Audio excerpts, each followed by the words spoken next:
holding on, I'm holding tight. The stars are gonna crash into this place. It's caught widescreen, so we don't miss a thing. Now I'm standing clean, 'cause all I waited for is closing. Russell. Mr. Treneman, about the incident earlier. Don't be too hard on yourself. We all need help sometimes. I suppose I'm just used to being able to dish out the punishment. That's the problem with teaching. Our options are strictly limited, so we have to make sure that we use them judiciously. Well, I've got a departmental meeting next. Shouldn't be any problems there. Me too, sure. Is there anything else? Something you'd like to talk about? No, of course not. I'm off to set up our work experience week, but I'll be back later on if you need a sounding board. Team teaching timetables. Looks like it's all changed. Can we discuss this in private, please? Try to dob me in it, will you? I'm trying to keep a lid on things in front of the kids. You don't give a damn about the kids, and certainly not your own. All you're doing is worrying them sick. This is a departmental meeting. Leave my kids out of it. No, I won't leave them out of it because I care about them just as much as you. Sod off, Tom. Don't you tell me. You're the one who should feel guilty that this has happened. Well, Kim feel guilty. You really are the limit. Oh, listen to yourself, Lorna. Defending him, letting him live in your house, fawning all over him. Well, you've got a short bloody memory, that's all I can see. Back off!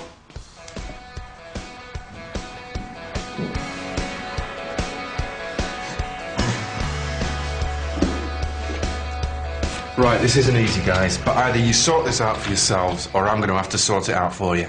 I don't think anyone can do that. Not unless Izzy has a personality change. Either you leave your personal issues at the school gates, or one of you, or perhaps two of you, has got to find somewhere else to teach. Hey, hold on a second. We've got a right to a private life. The problem with you lot is you can't keep it private.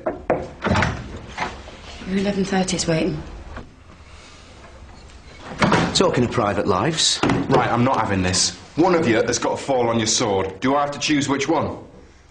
If I could leave, I would. But I've got the issue of having two teenage girls here. Well, I'm not budging. I don't see why I should. I see. So it all comes back to me. Fine. You'll have my resignation by the end of today.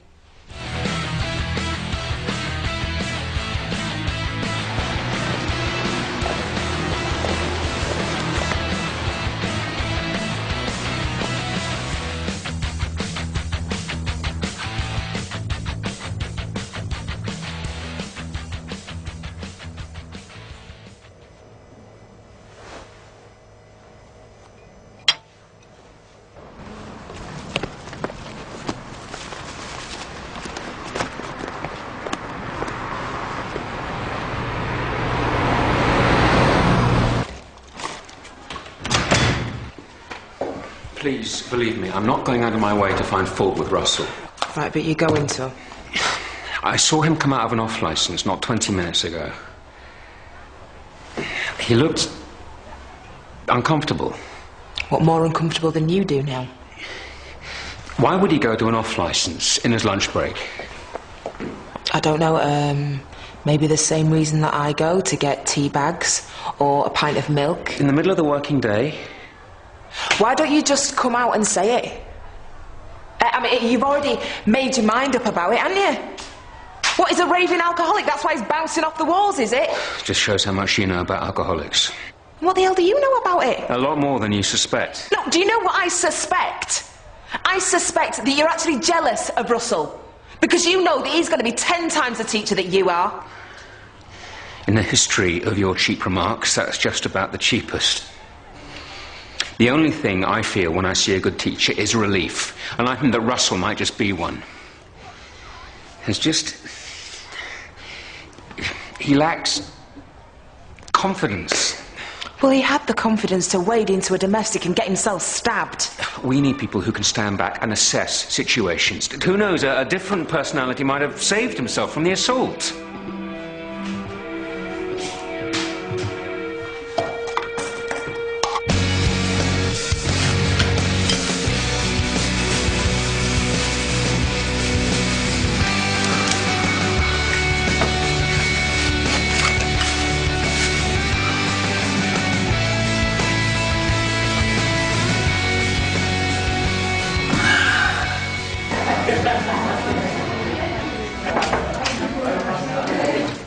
Please forgive me, Miss Diggity. The corridors are a bit of a warren. Hey, it's Mr. Stumpy.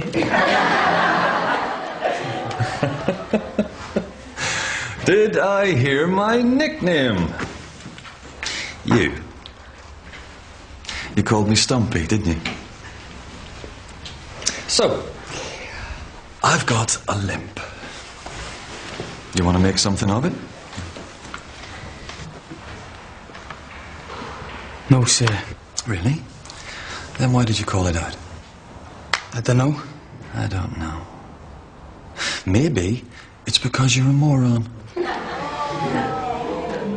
Yes, sir. Good, well, that's clear to everyone now, isn't it? What's your name? Dante. Dante the moron. If you can all turn to page 38 in your anthologies, please. Would you like me to read it, Miss Diggity? What an excellent idea.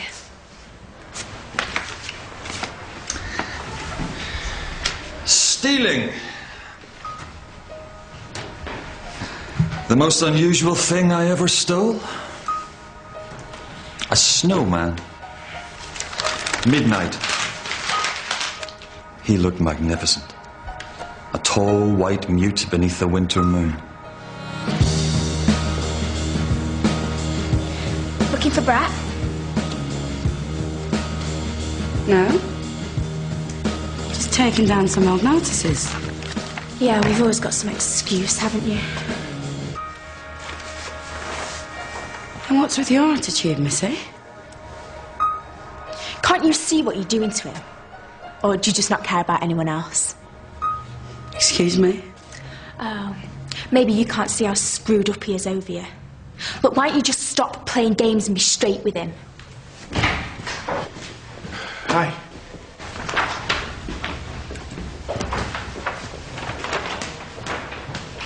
What have you said?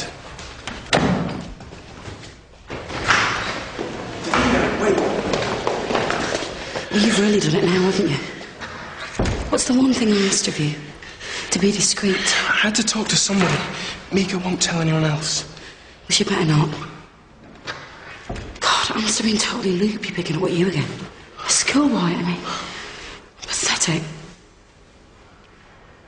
Well, this is me and you finished now, Brett, for sure. Look, hang on. Look, you want a girlfriend. You've got one waiting up there. Hey? She's obviously breaking her heart for you.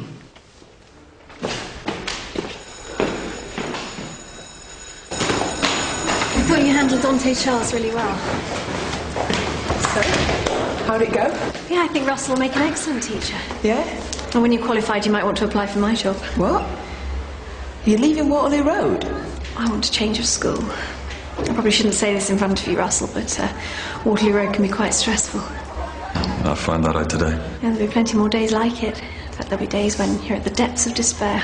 Yeah, but he's got what it takes, hasn't he? I mean it.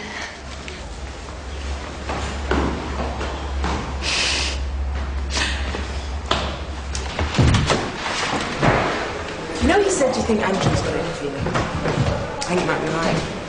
You mean if I can see me as a rival? Yeah, but I don't, right, so it's all that counts. I don't know, Kim. I don't want to make an enemy out of the deputy head, do I? I don't want him giving me a bad report for my first teaching practice. Well, if he does, he's going to have me to answer to. Anyway, what he's saying now is ridiculous. What's he saying?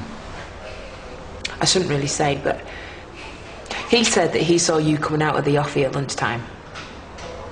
I mean, he's implying that you went in there and bought a couple of bottles of whiskey or something. Please breathe into this bag, sir. So he has got it in for me. Good, that's all I need. So, did you go to the offie? I went for a walk. I was starving. I went in to get a Mars bar and a packet of cheese and onion. But maybe crisps and sweets aren't allowed in Mr. Trenneman's book of do's and don'ts. Yeah, and that is one big, fat, thick book. Anyway, look, I'll see you after the final list. Yeah? Oh, Steph, how'd it go down the housing department? Brilliant. They've found somewhere for Maxine. Oh, well, that's great. And it's been properly checked to full council standards, and she gets visits. You do know that you don't have to go through the system on this, don't you? If you're just happy with her to stay where she is, the social services will call it a private fostering agreement. They'll let you claim Section 17 money to help. It's not about the money. Well, I was just wondering.